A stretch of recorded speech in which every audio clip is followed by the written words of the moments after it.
News ನಲ್ಲಿ ಮತ್ತೊಂದು exclusive ಆದಂತಹ ಸುದ್ದಿ. ಅಮ್ಮ ಮಗನ ದರ್ಪದ ಮತ್ತೊಂದು ಸುದ್ದಿ ಸ್ಫೋಟಗೊಳ್ತಾ ಇದೆ. ಇದು ಬುಧವಾರದ ಬಿಗ್ ಎಕ್ಸ್ಕ್ಲೂಸಿವ್ ಸುದ್ದಿ. ಅಮ್ಮ ಮಗನ ದರ್ಪದ ಮತ್ತೊಂದು ಸುದ್ದಿ ಸ್ಫೋಟಗೊಳ್ತಾ ಇದೆ. ಏನಾ ದರ್ಪ? ಯಾವ ರೀತಿಯಲ್ಲಿ ದೌರ್ಜನ್ಯ ಎಸಗಿದ್ದಾರೆ? ಏನ್ ಆರೋಪ ಕೇಳಿ ಬರ್ತಾ ಇದೆ?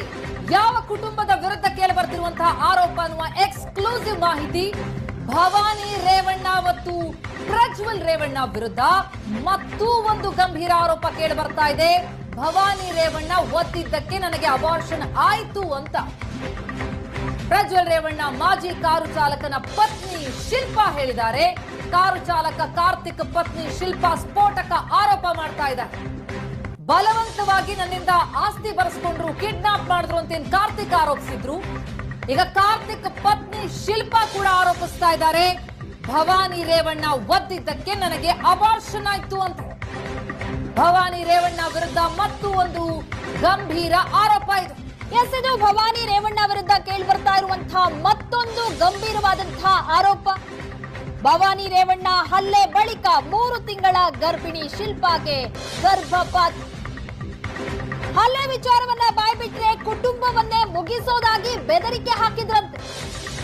ಭವಾನಿ ರೇವಣ್ಣ ಪ್ರಜ್ವಲ್ ರೇವಣ್ಣ ವಿರುದ್ಧ ಕಾರ್ತಿಕ್ ಪತ್ನಿ ಶಿಲ್ಪಾ ಈ ರೀತಿ ಆರೋಪವನ್ನು ಕರ್ಕೊಂಡೋದಾಗ ಜಮೀನಿಗೆ ಹಿಂಗೆ ಮಾಡ್ತಿದ್ದಾರೆ ಅಂತ ಅವಾಗ ಗೊತ್ತಾಯ್ತು. ಜಮೀನು ಬರ್ಕೊಡಕ್ಕೆ ಹೇಳ್ತಿದ್ದಾರೆ ಅಂತ ಗೊತ್ತಾಯ್ತು. ಹಾಂ, ಬರ್ಕೊಟ್ರು ಸರ್. ಇನ್ನೇನು ನಾವು ಅಲ್ಲಿಂದ ಬರೋದೇ ಒಂದು ದೊಡ್ಡ ಇದಾಗಿರುತ್ತೆ. ಫಸ್ಟ್ ಅವ್ರ ಮನೆಯಿಂದ ಬಿಡಿಸ್ಕೊಂಡ್ರೆ ಸಾಕು ಅನ್ಸುತ್ತೆ. ನನಗೆಲ್ಲ ಅಲ್ಲೇ ಮಾಡ್ತಾರೆ. ನಮ್ಮ ಮನೆಯವ್ರು ಫುಲ್ಲು ಟೆನ್ಷನ್ನಿಗೆ ಇದಾಗ್ಬಿಟ್ಟು ಬರ್ಕೊಡ್ತಾರೆ. ನೀವು IB ಹೋದ್ರಿ ಇದ್ರಿ ಅಂತ. IB ಏನಾಯಿತು? ಊಟ ತಿಂಡಿ ಏನು? ಫಸ್ಟ್ನೇ ದಿನ ಏನು ನಾವು ನೈಟ್ 1 ಗಂಟೆ ಮೇಲೆ ಕರ್ಕೊಂಡು ಹೋಗ್ತಾರೆ IBಗೆ. ಅಲ್ಲಿ ಊಟ ತಿಂಡಿ ಏನೂ ಇರಲ್ಲ. ಆದರೂ ಬೆಳಿಗ್ಗೆಗೆ ತಂದು ಕೊಡ್ತಾರೆ ಊಟ ತಿಂಡಿ. ಅದಾದ್ಮೇಲೆ ನಮ್ಮ ಮನೆಯವರು ಕರ್ಕೊಂಡು ಹೋಗ್ಬಿಟ್ಟು ರಿಜಿಸ್ಟರ್ ಮಾಡಿಸ್ಕೋತಾರೆ. ರಿಜಿಸ್ಟರ್ ಮಾಡಿಸ್ಕೊಂಡಾದ್ಮೇಲೆ ಮತ್ತೆ ಅವ್ರನ್ನ ಅಲ್ಲೇ ಇರಿಸ್ಕೊಬಿಟ್ಟು ನೀವು ಮನೆಗೆ ನನಗೆ ಪೇಯ್ನ್ ತಡಿಯೋಕೆ ಆಗ್ತಿರಲ್ಲ, ನೀವು ಮನೆಗೆ ಹೋಗಿ ಅಂದ್ಬಿಟ್ಟು ಕಳಿಸ್ತಾರೆ ನನ್ನನ್ನು. ಈಗ ನಿಮಗೆ ಯಾವ ರೀತಿ ಜಮೀನು ಬಂದಿತ್ತು? ಅವರು ಒತ್ತಡ ಹೇರಿದ್ರಿಂದ ನೀವು ಬರ್ಕೊಡ್ಬೇಕಾಗಿ ಬಂತ? ಏನು? ಹೌದು, ಅವರು ಒತ್ತಡ ಏರೋದ್ರಿಂದ ನನ್ನನ್ನು ಕರ್ಕೊಂಡು ಹೋದಾಗ್ಲಿಂದಲೇ ಬರ್ಕೊಡೋಕ್ಕೆ ಅದನ್ನು ಸಾಧ್ಯ ಆಯಿತು. ಇಲ್ಲ ಟಾರ್ಚರ್ ಕೊಡಲಿಲ್ಲ ಅಂದರೆ ನಾವು ಬರ್ಕೊಡ್ತಿರ್ಲಿಲ್ಲ. 1 ವರ್ಷ ಹಿಂದೆ ತೊಗೊಂಡಿದ್ರು ನಮ್ಮ ಮನೆಯವರು. ಅದು ನಮ್ಮ ಮನೆಯವರು ಅಂದರೆ ಗೋಲ್ಡ್ ಎಲ್ಲ ಬ್ಲೆಡ್ಜ್ ಮಾಡಿಬಿಟ್ಟು ನಮ್ಮ ಮೊದಲೇ ಒಂದು ಸ್ವಲ್ಪ ಆಸ್ತಿದೆಲ್ಲ ಲೋನ್ ತೊಗೊಂಡು ನಮ್ಮ ಮನೆಯವ್ರು ಬಿಸ್ನೆಸ್ ಮಾಡ್ತಿದ್ರು, ಅದರಿಂದನೇ ಜಮೀನು ತೊಗೊಂಡಿದ್ರು. ಈಗ ನೀವೊಬ್ಬರು ಮಹಿಳೆ ಇದ್ರಿ. ಭವಾನಿ ರೇವಣ್ಣವರು ಮಾತಾಡಿಸುವಾಗ ನಿಮ್ಮನ್ನು ಸಮಾಧಾನವಾಗಿ ಮಾತಾಡ್ಸಿದ್ರ? ಜೊತೆಗೆ ಏನಾಯ್ತು ಅವತ್ತಿನ ಘಟನೆ? ಇಲ್ಲ ಸರ್, ಸ್ವಲ್ಪ ರ್ಯಾಶಾಗೆ ಮಾತಾಡಿದರು. ಬರ್ಕೊಡೋಕೆ ಹೇಳು ನಿನ್ನ ಗಂಡನ್ನ, ಇಲ್ಲಾಂದರೆ ಕೊಲೆ ಮಾಡ್ತೀವಿ, ಇಲ್ಲಾಂದರೆ ಅಪವಾದಗಳು ಹೊರಿಸ್ತೀವಿ ನಿಮ್ಮ ಮೇಲೆ, ಇಲ್ಲೆಲ್ಲ ಬದುಕೋಕ್ಕಾಗಲ್ಲ, ಊರನ್ನೇ ಬಿಡಿಸ್ತೀವಿ, ನಿಮಗೆ ಪ್ರಾಣ ಮುಖ್ಯನಾ ಆಸ್ತಿ ಮುಖ್ಯನಾ, ಆ ಥರ ಎಲ್ಲ ಕಿರ್ಚಾಡಿದರು. ಮತ್ತು ನಮ್ಮ ಮೇಲೂ ಕೂಡ ಅಲ್ಲೇ ಮಾಡಿದರು. ಈಗ ಫೈನಲಿ ಕಾನೂನಿನ ರಕ್ಷಣೆ, ಕಾನೂನಿನ ಮೊರೆ ಹೋಗಿದ್ದೀರಾ, ನಿಮಗೆ ರಕ್ಷಣೆ ಬೇಕನ್ನಿಸ್ತಾ? ಏನು? ಹೌದು, ನಾವು ಅಲ್ಲಿ ಇದು ನಮ್ದು ಇನ್ಸಿಡೆಂಟ್ ಆಗಿ 15 ದಿನಕ್ಕೆ ನಮ್ಮ ಮನೇಲಿ ಸ್ವಲ್ಪ ಇದ್ರ ವಾತಾವರಣದಿಂದ 15 ದಿನದ ಮೇಲೆ ಕಂಪ್ಲೇಂಟ್ ಕೊಡ್ತಾರೆ ನಮ್ಮ ಮನೆಯವರು. ಆವಾಗಲಿಂದ ಎಂಕ್ವೈರಿ ನಡೀತಾನೆ ಇರುತ್ತೆ, ಅಟೆಂಡು ಕೂಡ ಮಾಡಿರ್ತೀವಿ. ಅದರಿಂದ ಸರಿಯಾಗಿ ನ್ಯಾಯ ಸಿಕ್ಕಿಲ್ಲ ಅಂತ ಈಗ ಈ ಥರ ಇದು ಮಾಡ್ತಿದ್ವಿ, ಹೋರಾಟ ಮಾಡ್ತಿದ್ದೀವಿ. ನ್ಯಾಯ ದೊರಕಿಸ್ಕೊಡಿ ಅಂತ ದಯವಿಟ್ಟು ಕೇಳ್ಕೊತೀವಿ. ಗೊತ್ತಾಗಬೇಕಲ್ಲ ಅಲ್ಲಿ. ಸೊ ಅವ್ರ ಕುಟುಂಬದಲ್ಲಿ ಇದೆಲ್ಲ ತೊಳಿಬೇಕು ಅಂತಂದರೆ ನಾವೇನಾದ್ರು ಒಂದು ತ್ಯಾಗ ಮಾಡಲೇಬೇಕಲ್ಲ. ಆ ತ್ಯಾಗಕ್ಕೂ ಕೂಡ ನಾನು ಸಿದ್ಧ ಆದೆ ನಾನು. ಸೊ ಹಾಗಾಗಿ ಇವರನ್ನ ಕಾನೂನು ಏನು ಅಂತ ತೋರಿಸ್ಬೇಕು, ಕೋರ್ಟ್ ಏನಾದ್ರು ಗೊತ್ತಾಗಬೇಕು ಇವರಿಗೆ. ಯಾಕೆಂದರೆ ಇವರು ಅವರ ಅಧಿಕಾರಾವಧಿ ಕೆಲವರ ಚಿಕ್ಕ ಪುಟ್ಟ ಲೆವೆಲ್ನಲ್ಲಿ ಜಡ್ಜಸ್ಗಳನ್ನ ಸೃಷ್ಟಿ ಮಾಡಿದ್ದಾರೆ, ಕೆಲಸ ಕೊಡಿಸಿದ್ದಾರೆ. ಅಲ್ಲಿ ಇವ್ರ ತಲೆ ಏನಿದೆ ಅಂತ ಅಂದರೆ, ನಾನು ಯಾರೋ 10 ಜನ ಜಡ್ಜ್ಗಳು ರೆಡಿ ಮಾಡಿದ್ದಲ್ಲಿ ಅವರೆಲ್ಲ ಹೇಳಿದ್ರೆ ಎಲ್ಲ ನಡೀತಾರೆ ಅಂತೇಳಿ. ಆದರೆ ಈ ಸಂವಿಧಾನದಲ್ಲಿ ಯಾರು ಕೂಡ ಅವ್ರ ಸ್ವಾಭಿಮಾನ ಮಾಡ್ಲಿಕ್ಕೆ ರೆಡಿ ಇಲ್ಲ. ಅಲ್ಲಿ ಒಬ್ಬ ನ್ಯಾಯಮೂರ್ತಿ, ನ್ಯಾಯಾಧೀಶ ಆದಂಥವ್ರು ಅವ್ರು ತನ್ನ ಹೆಂಡತಿ ಮಕ್ಕಳ ಪರವಾಗಿ ತೀರ್ಪು ಕೊಡೋಕೆ ರೆಡಿ ಇರಲ್ಲ ಅವರಲ್ಲಿ. ಅವ್ರಿಗೆ ಒಂದು ಶಾಸಕಾಂಗದ ಮೇಲೆ, ಈ ನ್ಯಾಯಾಂಗದ ಮೇಲೆ ಬಲಿಷ್ಠವಾದ ನಂಬಿಕೆ ಇರ್ತದೆ ಅಲ್ಲಿ.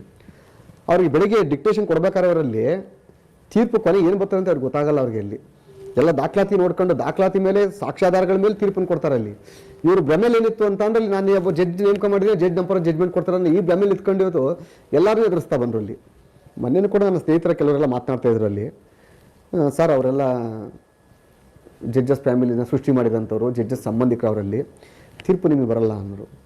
ದುರಂತ ಏನು ಅಂತಂದರೆ ನಾನು ಜಡ್ಜ್ಮೆಂಟು 2:30 ಅನೌನ್ಸ್ ಆಗ್ತಾ ಇದೆ ಅಲ್ಲಿ 2:29ಗೆ ಜಸ್ಟ್ 1 ನಿಮಿಷದ ಹಿಂದೆ ನಾನು ಒಳ್ಳೆ ಉತ್ತಮವಾದ ಸ್ನೇಹಿತ, ಒಳ್ಳೆ ಅಡ್ವೊಕೇಟ್, ಸೀನಿಯರ್ ಅಡ್ವೊಕೇಟ್ ಹೇಳಿದ್ರಲ್ಲಿ, ಗೌಡ್ರೆ ಈ ತೀರ್ಪು ನಿಮ್ಗೆ ಎಗೇನ್ಸ್ಟಾಗಿ ಬರ್ತದೆ ಅಲ್ಲಿ, ಆಲ್ರೆಡಿ ಅವರು ಎಲ್ಲ ಕೈ ಹಾಕಿದ್ದಾರೆ ಅಂತ.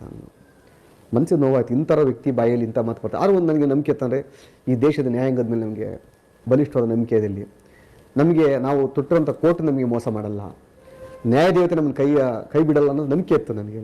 ಸೊ ಆ ನಂಬಿಕೆಯಿಂದ ನಾನು ಒಲ್ಲದ ಮನಸ್ಸಿಂದ ಕೋರ್ಟ್ ಆಲೋಳಿಕೆ ಹೋದೆ ನನ್ನಲ್ಲಿ. ಆದರೆ ನಾನು ಆ ನ್ಯಾಯಪೀಠಕ್ಕೆ ಕೈ ಮುಗಿದು ಕೇಳಿದೇನು ಅಂತಂದಲ್ಲಿ, ಸತ್ಯದ ಪರವಾಗಿ ತೀರ್ಪು ಕೊಡಿ. ನನ್ನ ಮನಸ್ಸಲ್ಲಿ ಕೇಳಿದ್ದು ನನ್ನಲ್ಲಿ ಸತ್ಯದ ಪರವಾಗಿ ಕೊಡಲಿ, ನಾವು ಮಾಡಿರೋ ಹೋರಾಟ ಇದು ಸತ್ಯವಾಗಿತ್ತು ಅಂತಾರೆ, ಆ ಸತ್ಯ ಪರವಾಗಿ ತೀರ್ಪು ಕೊಡಲಿ ನನಗೆ. ಅಲ್ಲಿ ನಾನು ಕೇಳಿದ ನ್ಯಾಯಪೀಠದ ಅಷ್ಟೇ. ನನ್ನಲ್ಲಿ ಕರೆಕ್ಟ್ 5-6 ನಿಮಿಷಕ್ಕೆ ನ್ಯಾಯಮೂರ್ತಿಯ ಬಾಯಲ್ಲಿ ಈ ಪಿಟಿಷನ್ ಅಲೋಡ್ ಅಂತಂತೇಳಿ ಬಂತು.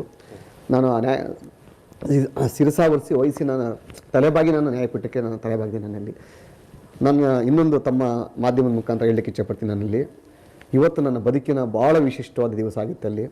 ಇವತ್ತು ತೀರ್ಪು ಸತ್ಯದ ಪರವಾಗಿ ಬರಲಿಲ್ಲ ಅಂದರೆ ನಾನು ಇವತ್ತು ನಿಮ್ಮೆಲ್ಲ ಮಾಧ್ಯಮದವ್ರು ಕರೆದು ಇವತ್ತು ನಾನು ಕೋರ್ಟ್ ಬಿಚ್ಚುತ್ತಾ ಇದ್ದೆ. ನಾನು ಇನ್ನೂ ವಕೀಲ ವೃತ್ತಿ ಮುಂದುವರ್ಸೋದು ಬೇಡ, ಇದಕ್ಕಿಂತ ಹೋರಾಟ ಮಾಡೋ ಅವಶ್ಯಕತೆ ಇಲ್ಲ ಅಂತಂತೇಳಿ ತೀರ್ಮಾನಕ್ಕೆ ಬಂದಿದ್ದೆ ನಾನಲ್ಲಿ. ಆದರೆ ಇವತ್ತು ಅನ್ನಿಸ್ತದೆ ನನ್ನಲ್ಲಿ ನಾನು ಮಣ್ಣಿಗೆ ಹೋಗೋ ತನಕ ಕೂಡ ನನ್ನಲ್ಲಿ ಈ ಕೋರ್ಟಿಗೆ, ಈ ಒಂದು ನನ್ನ ವೃತ್ತಿಗೆ ನಾನು ಅಪಾರವಾದ ನಾನು ಪೂಜ್ಯ ಭಾವನೆಯನ್ನು ನೋಡಬೇಕು ಮತ್ತು ಬೆಲೆ ಕೊಡಬೇಕು ಅನ್ನೋದು ನನಗೆ ಅರ್ಥ ಆಗಿದೆ ಇಲ್ಲಿ. ಸೊ ಅದರಿಂದ ಎಲ್ಲ ಒಂದು ಕಡೆ ಸತ್ಯ ಧರ್ಮ ಸತ್ಯಮೇವ ಜಯತೆ ಅನ್ನೋದಕ್ಕೆ ಇವತ್ತು ನ್ಯಾಯ ಸಿಕ್ಕಿದೆ ಅಲ್ಲಿ.